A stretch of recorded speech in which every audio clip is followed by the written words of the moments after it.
People worry about the running back room, but there's one running back in particular that Hugh Freeze thinks is going to break out. In the world full of podcasts, he's the undisputed heavyweight champion of hot takes, an Auburn sports homer, master of the boog, and message board legend.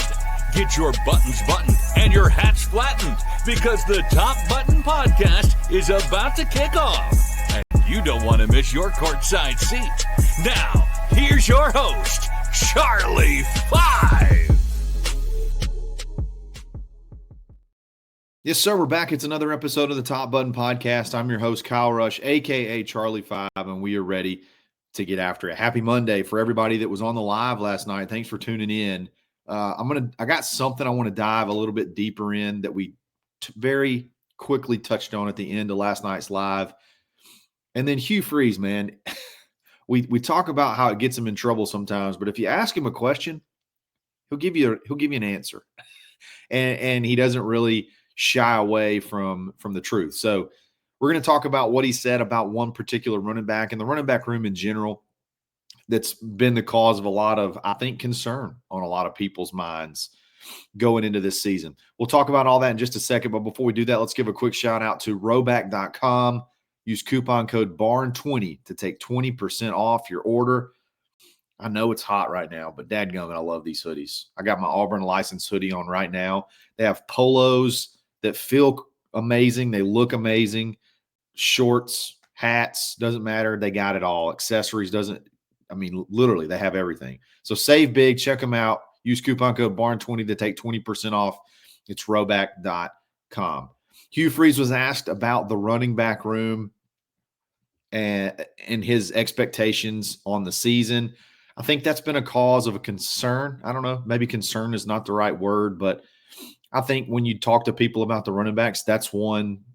Or when you talk to people about the roster, running backs are typically something that pops up as, I don't know, hadn't seen it yet. A little concerned there. Understandably so, because there's just, at least we haven't seen it yet. There's not a Jarquez Hunter. And that's what we've been used to for the past several years. But Hugh was asked about the running backs, and he kind of jumped out there, when asked about the running backs, and threw out one name, and that was Jeremiah Cobb. That's typically unusual when you talk about running backs, when you talk about a position group as a whole, when you're asked a question about a position group as a whole, to throw out a name right away. But Hugh did. He said he was excited. He thinks Jeremiah Cobb's going to have a breakout year. I think he's super talented, great long speed. I just don't think he's had enough touches to show what he really can do. Could not agree more on that last part, as he's only had 62 carries in his first two seasons. I know that obviously a lot of that had to do with who's in front of him. He had Jarquez Hunter in front of him. But every time he's touched the ball, he's done special things. He's averaging over 5 yards a carry for his career. And the thing that I think, and I think maybe Hugh's probably alluding to this, is Jeremiah is going to be so versatile and such a threat out of the backfield. With very little, think about this, with very little opportunities, he's had 2 receiving touchdowns. He is going to be a big-time threat out of the backfield. 13 catches in 2 years. It's not terrible. 92 yards and 2 touchdowns. So he's had 2 touchdowns in about,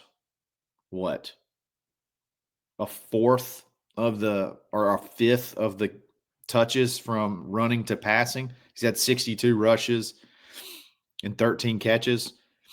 And on those 62 rushes, he's had 2 touchdowns. And on the 13 catches, he's had 2 touchdowns.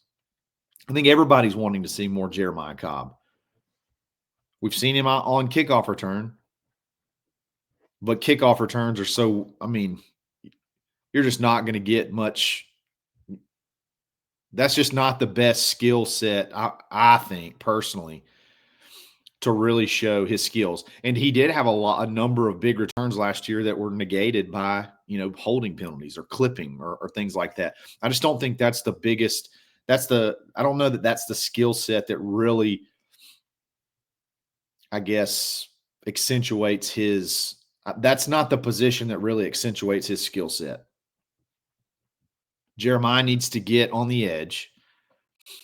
Jeremiah needs to get one-on-one with a linebacker. Jeremiah needs to get those quick hitters.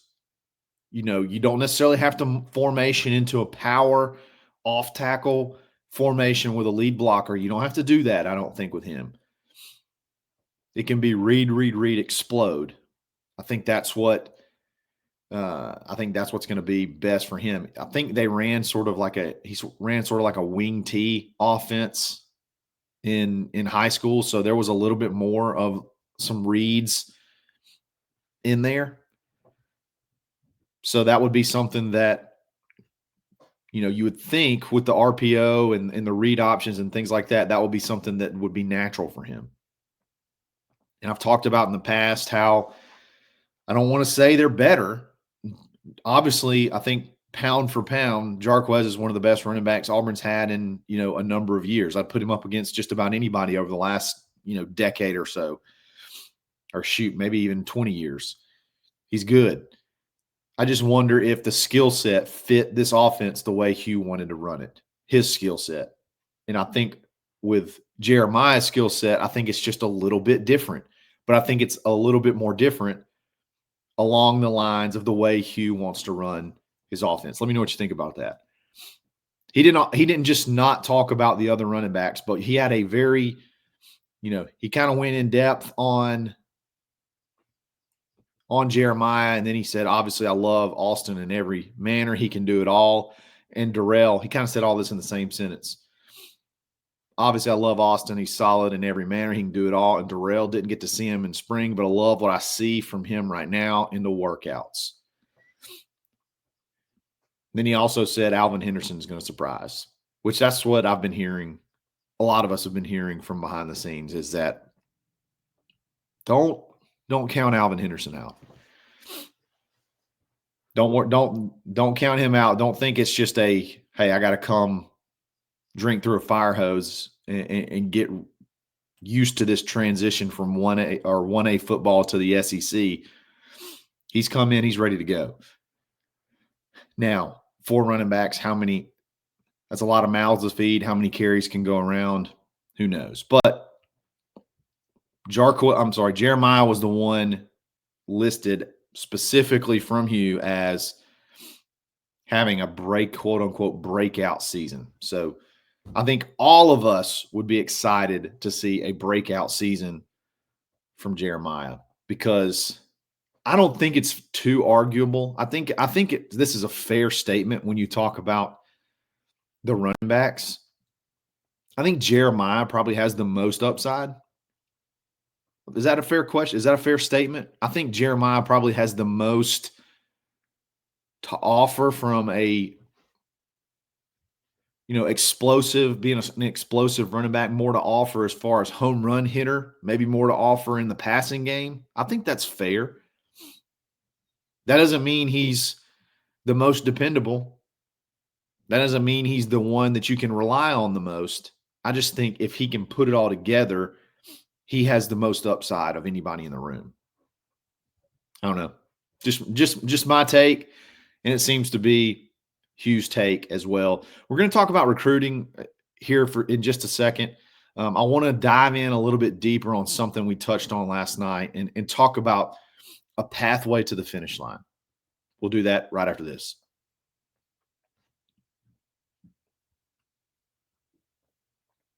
So if you listened to last night's live, right before we finished, I think we all asked what our predicted class finish would be. And I think there was a variety of answers. It was at the end of the show, so we really didn't talk about the pathway there because there wasn't enough time. So in reality, it was just a huge guess. It's just a complete guess based off of what we've done in the past and whatnot, and then how far behind we actually are right now, and then what Auburn would have to do to finish. So I looked at several things, and obviously the best way to do this is on 247 Sports. They have the class calculator, which is such a fun tool. You can put a recruit that you think Auburn's going to get in there. It'll calculate the points, and then you can go look at the team rankings and see where Auburn moves up and down on the team rankings. Okay. Now, one thing to keep in mind right now, every recruit that Auburn adds right now is going to add a massive amount of points because of how few they have, the way that 247 calculates. And I mean, you only have 7 commits. So every time you add one, you're going to jump exponentially more than a team with, say, 20 commits. Okay. So that's one thing to keep in mind. I mean, like just the addition of Jaquez Wilkes could jump Auburn, 10 to 15 spots. All right. And then obviously, as you add more, you're going to still jump, but maybe not quite as much. So there's room for Auburn to jump quickly. There's room for Auburn to make a big jump quickly with just adding a couple of guys that you feel like. I know you can't feel like you get anybody at this point in time, at least until August 1st. But there's a couple of guys, if you add, you feel like you'll get them. Auburn will start making some progress. You'll start seeing Auburn climb up the rankings. So I've played with this thing. I've played with the class calculator, and I took a few reaches, but I tried to keep it as conservative as possible. For example, I only added in like 3 flips, I think. Auburn had 8 last year. So there is a real good chance that Auburn could flip, 5, 6, however many. I mean, there's a good chance that could happen.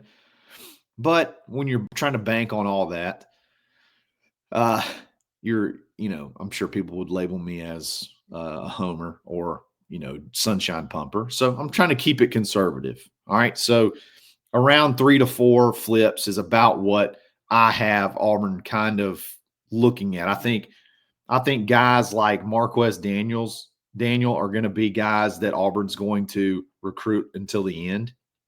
And if things shake out the right way, I think that could be a prime flip target. I still think Shadarius Tootle is somebody that could be a flip just because of their love for Auburn. And if they get the NIL piece corrected, moving in the right direction after August, I think that could be one. Vodney Cleveland, I think Texas is going to be one. Now, they don't have a ton of commits, but I think Texas is going to be one that's going to struggle the most. I think Texas is going to be the one that's going to struggle the most if this whole deal where they really clamp down on third-party deals initiated by the institution, because they have their money right now is outrageous. The numbers and the totals and the things that have been given, like the Justice Terry situation from last year, would just blow your mind. I mean, it was like, it makes 0 sense for you to go anywhere but Texas, basically. Like, I don't care. You would be making a really dumb business decision, life decision, if you go anywhere else other than Texas, if they hold their end of the bargain. So Vodney Cleveland could be one. I think that Auburn has a legitimate chance, if they stick with it and get their things in a row, that they could flip. And then Ernest Rankins. I think Ernest Rankins was close even before, this whole NIL revelation kind of came out. I think there was a very good chance. I think Auburn was right there at pushing to get that commitment just recently before he went to Florida State. I don't think Florida State was really that much more over Auburn and what Auburn had to offer. I think Auburn values him extremely high. So if things shake out correctly the way Auburn wants them to after August 1st, that could be another one. All right, so I'm looking at in the neighborhood of, I've played around with it and have around, I think, 19 commits, which may be high. They may be somewhere in that 17 to 18 range. But with 19 commits, it's going to put you right in the top 15. And it's not, again, I'm not reaching the biggest reach, and I don't even think this is a reach because his name's been associated with Auburn as being up there with the leaders, is Braylon Womack, the 5-star safety from Mississippi. I believe it's Mississippi. But yeah, I mean, he's a 5-star safety, and yeah, Brandon, Mississippi.